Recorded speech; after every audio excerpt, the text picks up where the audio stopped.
Good morning, good morning, good morning, good afternoon, good evening, whatever time of day you're actually listening. I'm Janey Anderson and I am your host on the Journey with Janey podcast, and I am welcoming you here for Grief in the Workplace, which we've covered a few bits and pieces over the last few weeks, and it kind of came to me that actually, for all I'm not in a work-based situation currently, I do think that grief in the workplace is a big thing.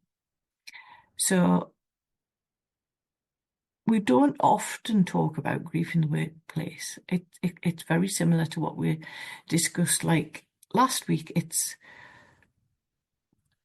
brushing it under the carpet that this person may have been off on bereavement leave and everybody's a bit kind of, oh, what do we do? What do we say? That kind of thing. So this is a reminder that grief doesn't stay at home. It travels everywhere with us. It's with us all the time, into meetings, into the inboxes and the emails, and in all our day-to-day routines. Yet, in so many workplaces, we're expected to carry on as if nothing's happened. Like I said before, like this, sweep it under the carpet. So in this episode, my invitation to you guys is to explore how workplaces can become more compassionate spaces for us personally, for colleagues, people we work with, and also our teams, for any of you who are like team leaders, or even if you're a member of a team, how you can gel that team compassion. So I've touched on, over the last few episodes, the hidden grief, the sweeping it under the carpet, the I'm okay aspect of things.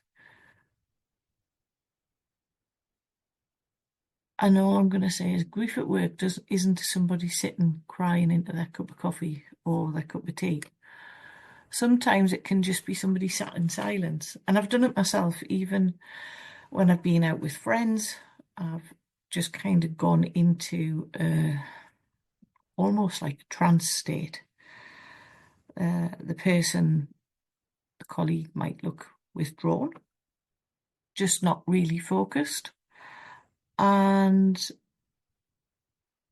maybe it's just the simple thing that the person who always used to tell the jokes or was always the first one to comment on something is just that little bit quieter.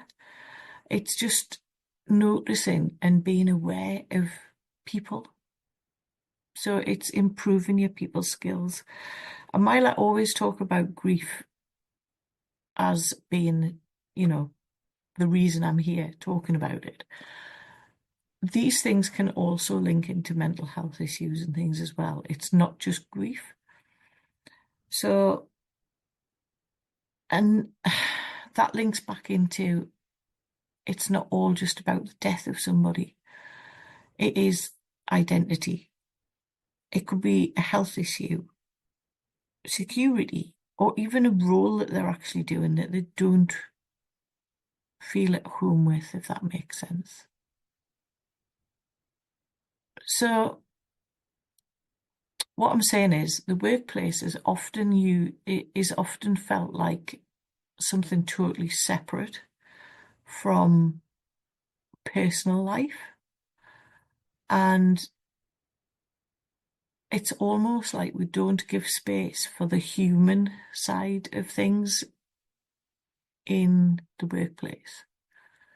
And I'm not saying this is everybody. This is just me generalizing and giving some tips on how this looks in some places. And I have had conversations with obviously my past colleagues, my past managers, and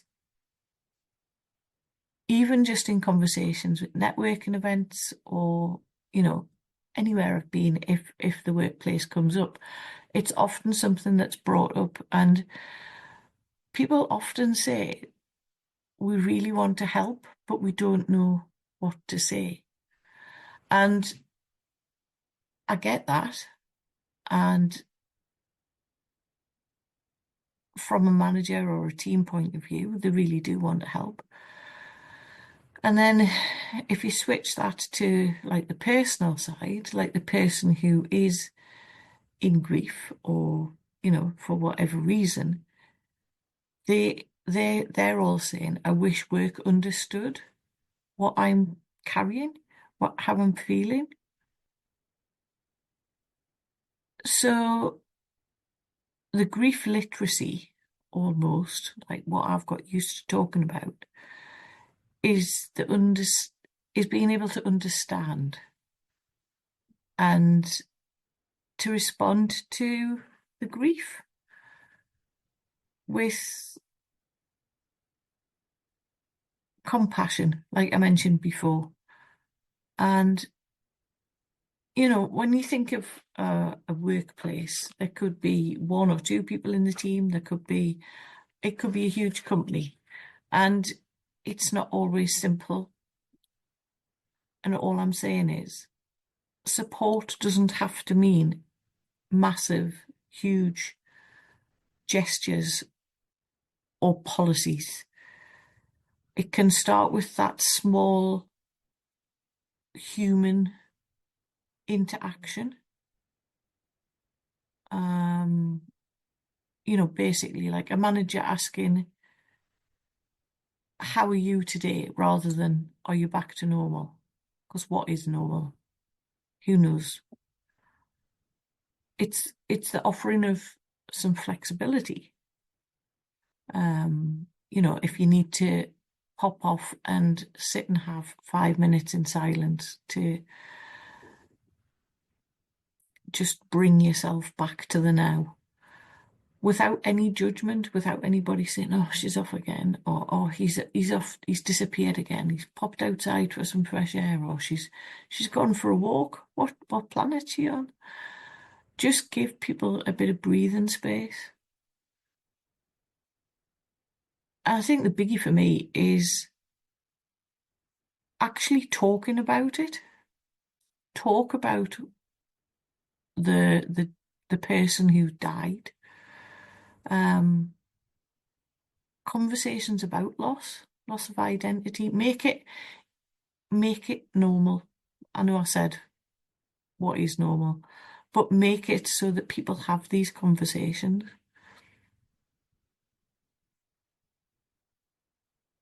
In the quiet reset that I do as a workshop that I take into workplaces, this links to my quiet field, and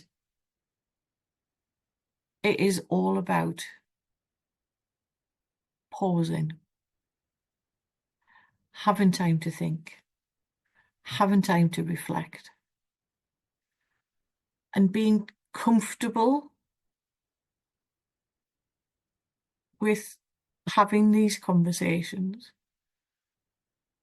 I also help them understand the impact of grief and how it can affect people. I always communicate with sensitivity, and it's almost bringing that empathetic into the whole process of it all. And I hate using the word process, but bringing that empathy, compassion into the workplace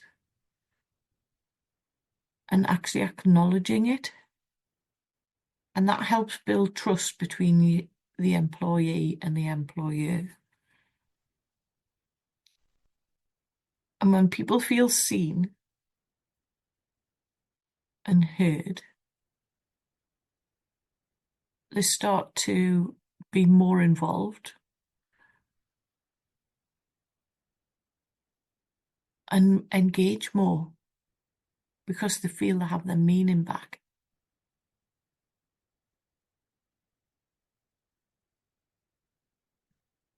So it's the whole journey of not sweeping it under the carpet and actually acknowledging that these people do need some attention and knowing what to say, knowing how to react, and doing that in a way that is good for both the team and the manager.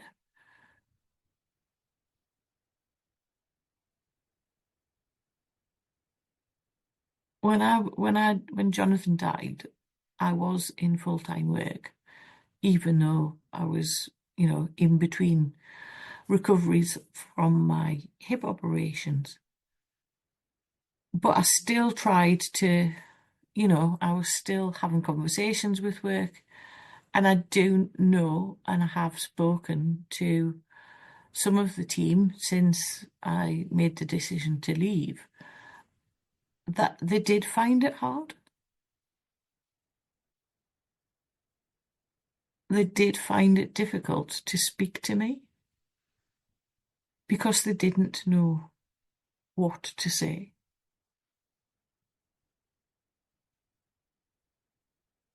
I almost went into kind of an overdrive when I did go back to work, because I did go back for a little bit. And it was like pushing through. That's the only way I can describe it. Trying so that I felt productive at what I was doing. It was almost like there was a pressure to perform in the workplace. But what I really needed was a permission to pause and delve into my grief and heal from the inside out.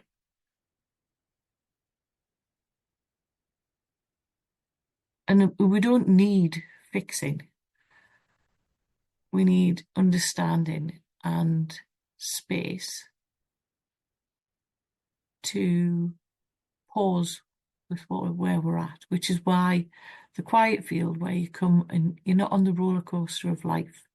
Well, we are all on the roller coaster of life. We're all on the hamster wheel in some shape or form. Just depends how fast we're running.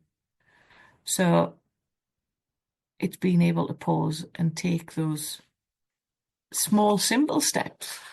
And I know I talk about this in a grief world, but also in a workspace, actually giving people direction is always helpful as well. They might not see it at the time, but actually small, simple steps to say, well, tomorrow morning we're doing this, this, and this. So they're not going home and overthinking things. All I'm saying is we can carry both grief and growth in the same space. And they belong together. Otherwise we wouldn't function. I hope that makes sense.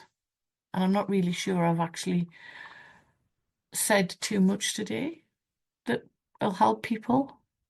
But I think without actually being in a specific workplace and understanding the logistics of how the workplace works, everything's different. So all I'm saying is just be aware and be able to be compassionate for those people who are coming back and have that understanding. So as we close today, these are some prompts that I've come up with. How does grief show up in your work or your team? What small act of compassion could you offer yourself or a colleague this week? What would it look like if your workplace allowed space for both productivity and humanity? If this episode's resonated, and I'm hoping it has, I'd like you to get in touch, have a little chat about the quiet reset workshops that I can bring into the workplace to enhance the grief literacy that I've talked about, and the meaning-centered work that I do. finding meaning into the workplace. All the details are on my website, and links are in the description as well. So thank you for listening today. I know it's short and sweet, and I look forward to chatting to you all next week when I'm going to do an overview of the last 9 episodes. Thank you for joining me on the Journey with Janey podcast. It's always a pleasure to be with you on a Wednesday or whenever you are downloading and listening to the Journey with Janey podcast. All I ask is that you subscribe so you never miss an episode. And also remember, there are ways of contacting me through my website on www.journeywithjaney.com.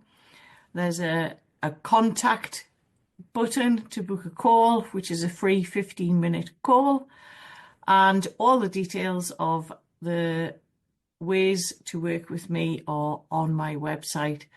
I'm always available for a chat, a DM, or just a message via LinkedIn or Instagram. We all have the social handles now. Just drop me a message and let's talk. And remember, we don't have to do this alone, which is exactly why I am here to help guide you on this journey. I am the me that I needed 3 years ago, and I hope and feel that I can help you on your journey of moving forward by taking small, simple steps. So from me to you, take care.